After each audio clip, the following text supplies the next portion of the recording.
talks that petroleum wasn't what we thought it was, that it wasn't a fossil fuel, that it didn't come from fossil animal. Yeah. Is it just a mineral? Is it a mineral like any other mineral?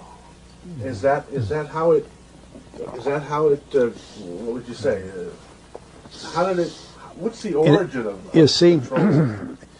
when they first found petroleum, because they were beginning to make motors and needed on axles or wheels on railroad trains and all that sort of thing, and remember trains started in the beginning of the 19th century, then oil went from just a lubricant to a fuel, and it made it valuable. And Rockefeller happened to be the smartest man in the business at the time, but he made most of his money, or much of it, off the transport of the petroleum as well as selling it. But one thing they realized was, because oil is putting a price on oil is like putting a price on a pail of water. You know, there's no initial cost. It's in the ground, and in those days they were, some of it almost what you'd call surface mining the oil. They didn't go down deep. So in order to get the price up, they hit on the idea that they would have to make it appear to be scarce. Boy, after we take the next few barrels out, we're probably going to have to close as well. You know, that kind of thing. Well, a very fortuitous event. In 1892, there was a convention in Geneva of scientists to determine what organic substances are. Well, the definition of organic is a substance with hydrogen, oxygen, and carbon. And so it's usually a living substance, a tree. You analyze a dead tree, hydrogen, carbon, and oxygen, and grass, and so on, living things. Animals, we are hydrogen, oxygen, and carbon. So at this Geneva Convention, Rockefeller took advantage of sending some scientists over who said, oil, petroleum, is hydrogen, oxygen, and carbon. Therefore, it must be derived from the spoiling, the rotting of formerly living matter. And playing the game properly, when this scientific convention was over, they defined oil as the residue from formerly living matter. Well, that makes it a fossil fuel. I don't know why they decided to use the word fossil, but it says formerly living matter, it's fossil. Well, of course, today, and another thing we should know is that there has never been a fossil, a real fossil, found below 16,000 feet. And you can't argue at 16,000 as a level line, because someplace the ground sinks and so on. But 16 is what the scientists say, 16,000. We mine oil, or we drill for oil, at 30,000, 33,000, 28,000 every day of the week. So right there we rule it out that it isn't fossil fuel. It's called fossil fuel for the minds of the public to feel that it is an asset that is running out, being depleted. We talk about depletion allowance, which is a lot of, you know. And actually, if you know the world's oil supply, you know that it is not going to run out for an awfully long time. It is the second most prevalent liquid on Earth. And we haven't begun to dig. Well, with all that background, you see, the people in charge of the petroleum business, for perfectly reasonable business things, like any other man in the business, wants to keep his price as high as he can get away with. And the way to do is just say, well, there's no more. The last barrel is going to cost $1,000, and then it's all done. And they preach that stuff.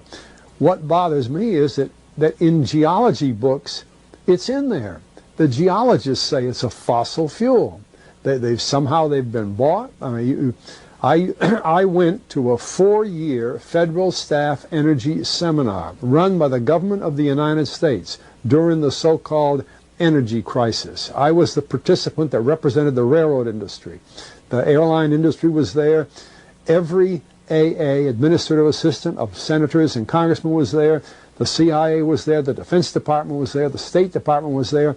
Sometimes sitting right in front of me in the row would be Henry Kissinger with his friend, the head of Department of Defense, It's too bad I can't put the names with them. But anyway, people like that, top men in the government, sitting there listening to the Federal Staff Energy Seminar. Well, what this was doing is for 4 years, they were teaching a propaganda line to the leading people in this country, and therefore to the leading people in the world, when you include the Kissinger and Schlesinger, among others. And the object of it was, as Kissinger used in his own terms when it was time for him to speak, to create a world price for oil. In other words, not 30 cents a gallon here and 90 cents a gallon there, but let's get a world price. That's their goal, and they're trying to do that for wheat and everything else.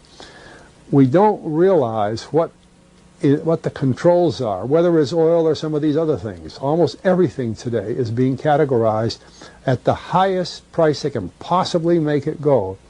And so calling petroleum a fossil fuel is the basis for this system with respect to petroleum.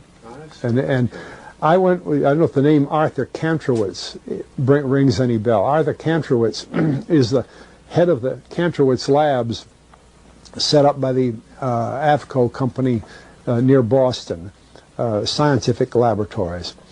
And a great man in the scientific world. And Kantrowitz and I were sitting at a table at this seminar once, and the table happened to be all young college grad, PhD geologists. And so just to get a conversation started, I turned to Kantrowitz and I said, Arthur, what do you think about this foolishness of these speakers talking about fossil fuel? And it was kind of put up. He started laughing.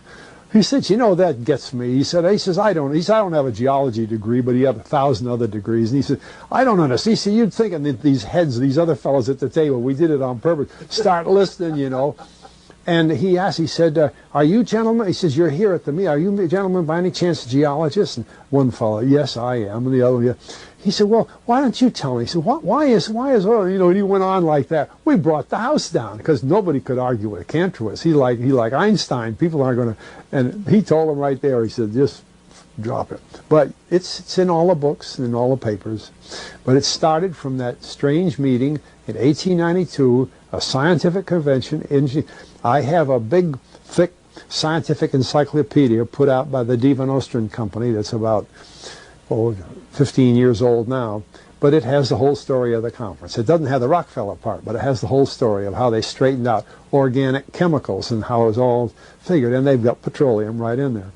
Amazing. Amazing. So these aren't accidental things, you see. There's a dollar sign behind almost everything.